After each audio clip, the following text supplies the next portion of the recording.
Exam के question को पहले हम समझेंगे, मगर प्यार से, यही समझ लेंगे, नॉट ए बिग डील। देखो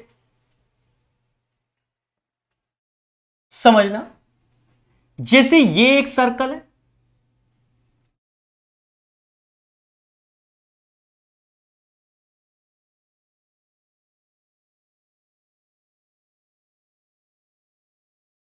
और ये एक सर्कल है, ठीक है, बहुत अच्छे से समझना। कहता है छात्रों के एक समूह में 70% अंग्रेजी बोल सकते हैं। यहां 70% अंग्रेजी बोल सकते हैं, यहां देखो ओनली शब्द नहीं लगा, इसका मतलब ये सर्कल की वैल्यू 70% हो गए, तो 70% कैंडिडेट इंग्लिश बोल सकते हैं, इसका अर्थ यह हुआ। फिर कहता है 65% हिंदी बोल सकते हैं, तो इस सर्कल की वैल्यू 65% हुआ, हिंदी बोल सकते हैं बड़े आराम से। और अगर 27% दोनों में से कोई भी भाषा नहीं बोल सकते, यहां से खेला होता है। ये जो चीज है ये 27% है और ये दोनों लैंग्वेज नहीं बोल रहा है, मतलब नॉट वाला केस आ गया। एक बात समझो, ये नॉट वाला, ये यस वाला कि ये बोलते हैं, तो कहते क्या है कि अगर ये यस है तो पूरा क्वेश्चन यस में लेके चलो, कि अगर ये 27% दोनों भाषा बोलते तो पूरा ये भी बोल रहे थे, ये भी बोल रहे थे, कोई दिक्कत नहीं। यहां पर कह रहा नहीं बोलते तो इन्हें भी नहीं बुलवाओ, मतलब 65% हिंदी बोलते तो नहीं बोलने वाले 35% है, क्योंकि दोनों का योग 100 होता है। 70% इंग्लिश बोलते तो नहीं बोलने वाले कितने होंगे, 30% है। ऐसा क्यों किया, क्योंकि ये चीज नहीं पर है तो पूरा क्वेश्चन नहीं पर होगा, अगर यस पे होता तो दोनों यस पे होता, यानी ये 27% हो गया, ये 3% हो गया, क्योंकि दोनों का योग अब 30 हो गया, 35 में 27 गया तो ये 8% हो गया। बोलो हां। तो कहता तब समूह में कौन सा भाषा बोल सकता है, नहीं, then what percent of the group can speak both language, कितने परसेंट लोग दोनों भाषा बोलते हैं।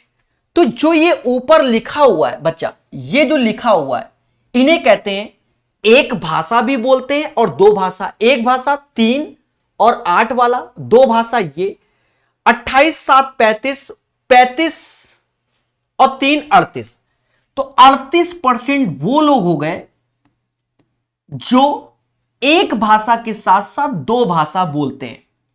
तो टोटल होते हैं 100%, नहीं ये नहीं बोलते, एक भाषा के साथ दो भाषा नहीं बोलते, तो 100% में से 38 घटा दोगे, 62% कैंडिडेट दोनों भाषाएं बोलते हैं, इसका आंसर 62%।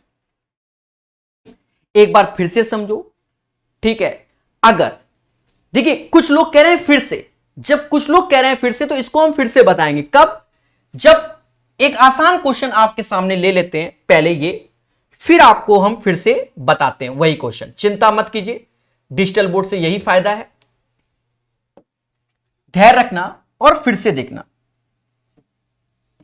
देखो क्या कह रहा है, एक परीक्षा में, यहां समझना, एक परीक्षा में 80% उम्मीदवार अंग्रेजी बोलते हैं, मतलब ये सर्कल की वैल्यू 80% लोग इंग्लिश बोलते हैं, पहले समझना। फिर कहता है 85% गणित बोलते हैं, तो 85% मैथ वाले हो गए। और कहता है अगर दोनों विषयों में 73% उम्मीदवार पास हुए, अच्छा बोलने वाला नहीं, उत्तीर्ण है, वो मैं शब्द बोलने वाला यूज कर रहा हूं, मतलब अंग्रेजी में 80% लोग उत्तीर्ण होते हैं, मैथ में 85% लोग पास होते हैं और 73% लोग दोनों में पास होते हैं। तो यहां पर ये भी पास है, ये भी पास है, ये भी पास है। जब हम सॉल्व करेंगे तो हम इसको देखेंगे, अगर ये पास है तो सभी को पास करके चलेंगे, अगर ये फेल है तो सभी को फेल करके चलेंगे, ये बात याद रखना। तो ये 73% यहां आया, 80 में 73 गया तो ये 7 आया, 85 में 73 तो ये 12 आया। बोलो हां। तो कह रहा है फिर दोनों विषयों में कितने परसेंट उम्मीदवार फेल है, तो 85 7 कितना होता है, 85 7 92, 92% कैंडिडेट एक और दो सब्जेक्ट में पास है, 1 और 2, तो 8% कैंडिडेट दोनों सब्जेक्ट में क्या होंगे, फेल होंगे। कितने परसेंट, 8% कैंडिडेट। तो इस क्वेश्चन का आंसर 8% आएगा। बोलो हां मगर प्यार से। अरे देवताओं, बोलो हां मगर प्यार से। समझ गए कि नहीं समझ गए? कितने लोगों को यह क्वेश्चन समझ में नहीं आया बताइए। नहीं, यहां फॉर्मूले का यूज नहीं कर रहे, तो यहां ज्ञान की बात कर रहे हैं। अब जैसे इस क्वेश्चन को समझो, 70% इंग्लिश बोलते हैं, 85% हिंदी बोलते हैं, ऐसा क्वेश्चन कह रहा है। बोलो हां। और 27% दोनों भाषा नहीं बोलते। यहां नहीं वाला केस आ गया। अगर ये नहीं है तो इसके कारण फिर हमने 35% हिंदी नहीं बोलते, 30% इंग्लिश नहीं बोलते, ये नहीं बोलते। तो अब ये नहीं है तो 27 यहां रखो, 27 में 30 गया तो 3%, ये ओनली वाला केस होता है।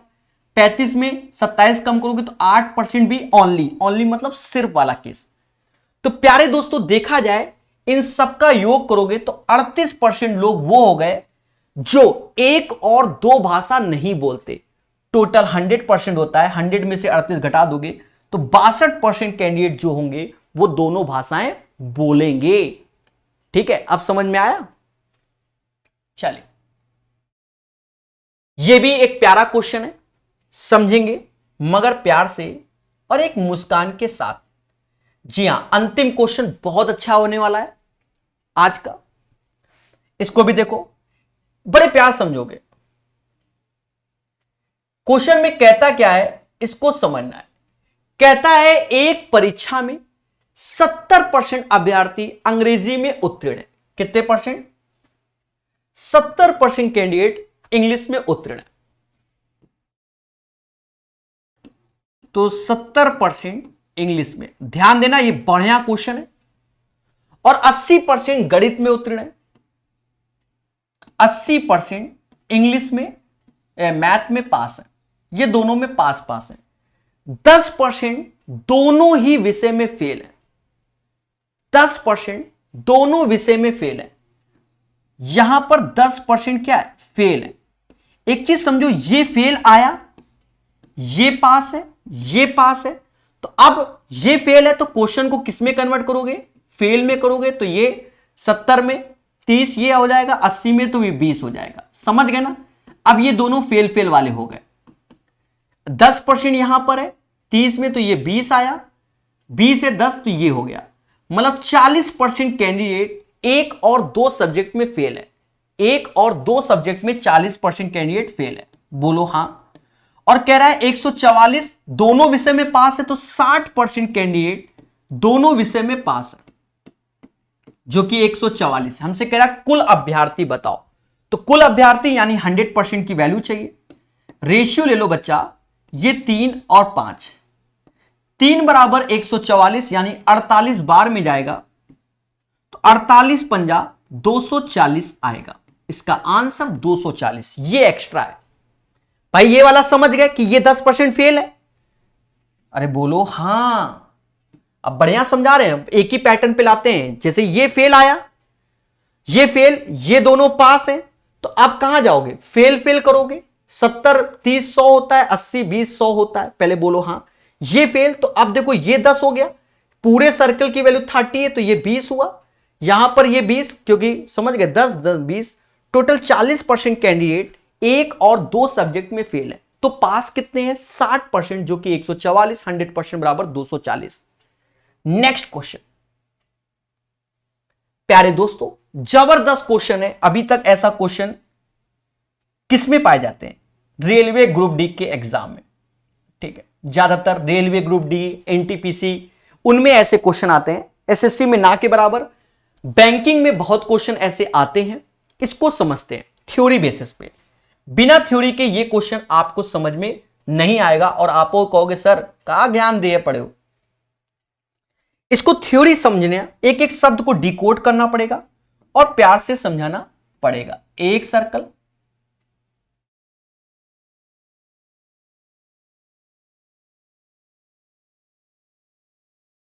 2 सर्कल,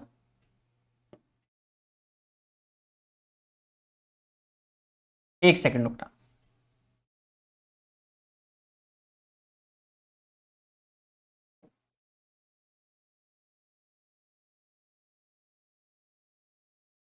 नहीं,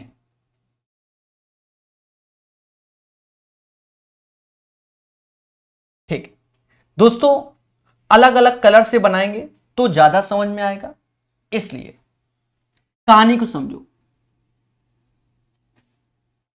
1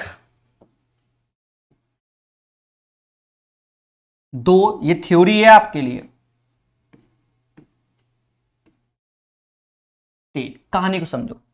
अगर आपसे कहा जाए 3 सब्जेक्ट हैं, ये जो लाल वाला है ये मैथ का है, ये इंग्लिश का है और ये रीजनिंग का है। आपसे कहा जाए मैथ में लोग पास हुए, तो मैथ में पास हुए तो वो बाहर लिखेंगे। कहां लिखेंगे? बाहर। और कोई कह दे ओनली मैथ में, यानी सिर्फ मैथ में, तो वो यहां लिखेंगे। कोई कह दे इंग्लिश में लोग पास हुए, तो ये इंग्लिश में पास हुए, वो वैल्यू बाहर लिखेंगे। कोई कह दे सिर्फ इंग्लिश में पास हुए, तो वो यहां लिखेंगे। कोई कह दे रीजनिंग में पास हुए, तो वो यहां लिखेंगे कि रीजनिंग में पास हुए। और कहते सिर्फ रीजनिंग में पास हुए, सिर्फ रीजनिंग में, तो ओनली रीजनिंग यहां आएगी। बात को समझना मगर प्यार से। अब आपसे कोई कह दे क्या कि मैथ और रीजनिंग में पास हुए, तो मैथ और रीजनिंग का पोर्शन ये होगा, ये मैथ और रीजनिंग में पास हुए। और कहीं कह दे ओनली मैथ और रीजनिंग में पास हुए, तो वो यहां आएगा, ये पोर्शन कहलाएगा ओनली मैथ और रीजनिंग। सेम चीज कोई कह दे इंग्लिश और रीजनिंग में पास हुए, तो यहां लिखोगे, कहेगा केवल इंग्लिश और रीजनिंग में पास हुए, तो वो पोर्शन केवल इंग्लिश और रीजनिंग का यहां आएगा। कोई आपसे कह दे कि मैथ और इंग्लिश में पास हुए, तो मैथ और इंग्लिश में तो यहां आएगा। और कह दे सिर्फ मैथ और इंग्लिश में, तो ओनली शब्द, केवल शब्द लग के यहां आएगा। और दोस्तों कोई कह दे सभी में पास है ऑल, तो यहां पर ऑल आएगा। ये चीज आपको आना चाहिए।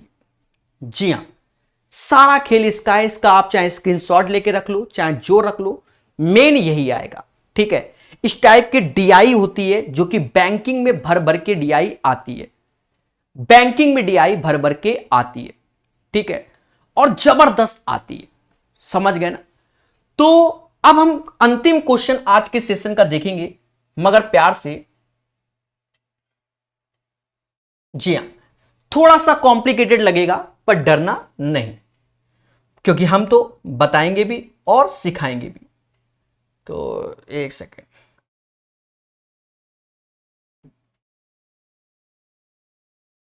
आई होप आपको अच्छे से नजर आ रहा है। आ रहा है, ठीक है, हमें जब आ रहा है तो आपको भी आ रहा है। कहानी समझना, सारा खेल कहानी का है। कहता है एक समाज में 500 लोग रह रहे हैं, इनको भूल जाओ। 45% क्रिकेट खेलते हैं। क्या खेलते हैं?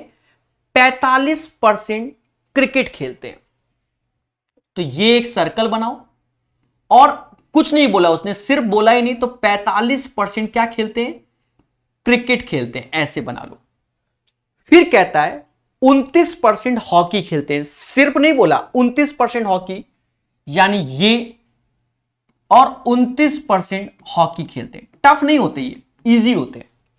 48% बैडमिंटन, तो बैडमिंटन बोला है, तो ये चीज 48% बैडमिंटन। सिर्फ बोलता तो बात अलग होती। अब हमसे कहता है, ये तो बात बोली, फिर कहता है 18% कोई खेल नहीं खेलते। देखो टोटल तो 100% होता है, आप भी जानते हो सब कुछ।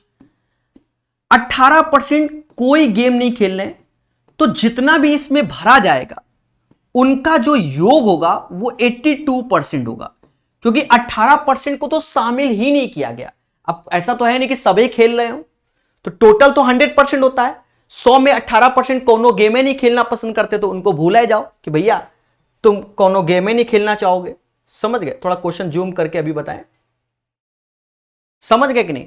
तो इन 18% भूल गए। अब देखो, कहता है कोई खेल नहीं कहते, जबकि 5% लोग, जबकि 5% लोग तीनों खेल खेलते हैं।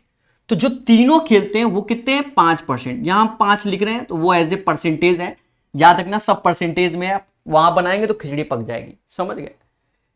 फिर कहता है यदि 6% लोग क्रिकेट और हॉकी दोनों खेलते हैं। क्या?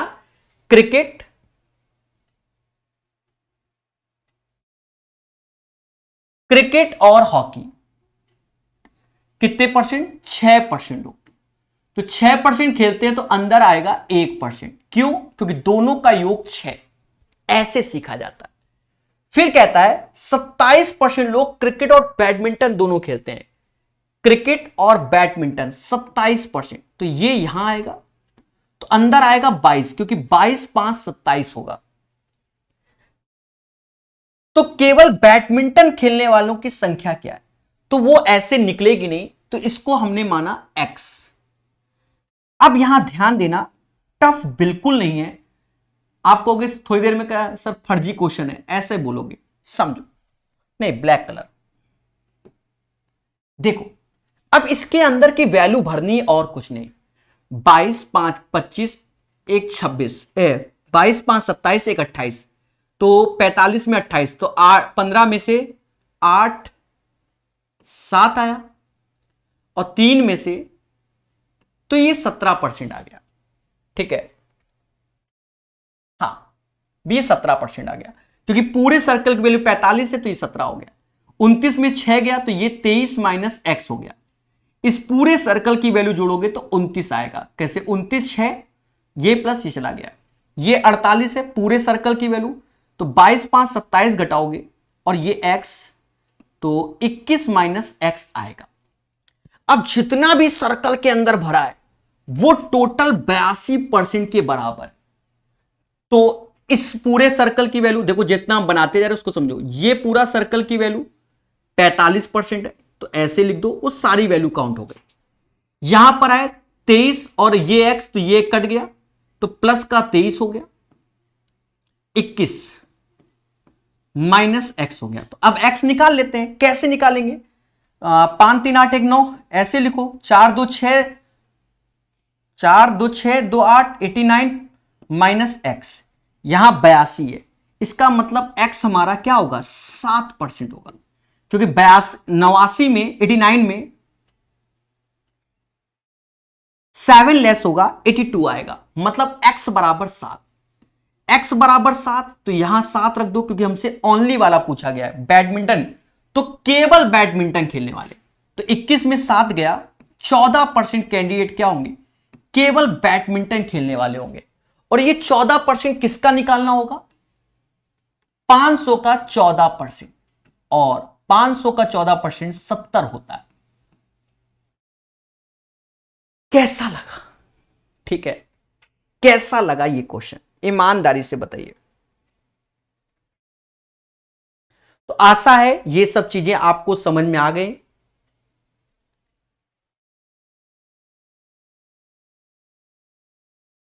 प्यारे दोस्तों, जबरदस्त क्वेश्चन था, प्यार से बता दिया, और सभी लोग जानते हैं कि अच्छे से सिखाने की हमारी पूरी की पूरी कोशिश रहती है। तो ये चीज आपको बता दिया। जबरदस्त सेशन है, ये दूसरा हमारा सेशन है, जबरदस्त। अब इस क्वेश्चन को आप दोबारा देखो, तिबारा देखो, खुद से लगाओ। क्यों? थ्योरी बताई, जब खुद से पेन चलाओगे कि क्या है, तो आप ऑटोमेटिक इसको कर लोगे।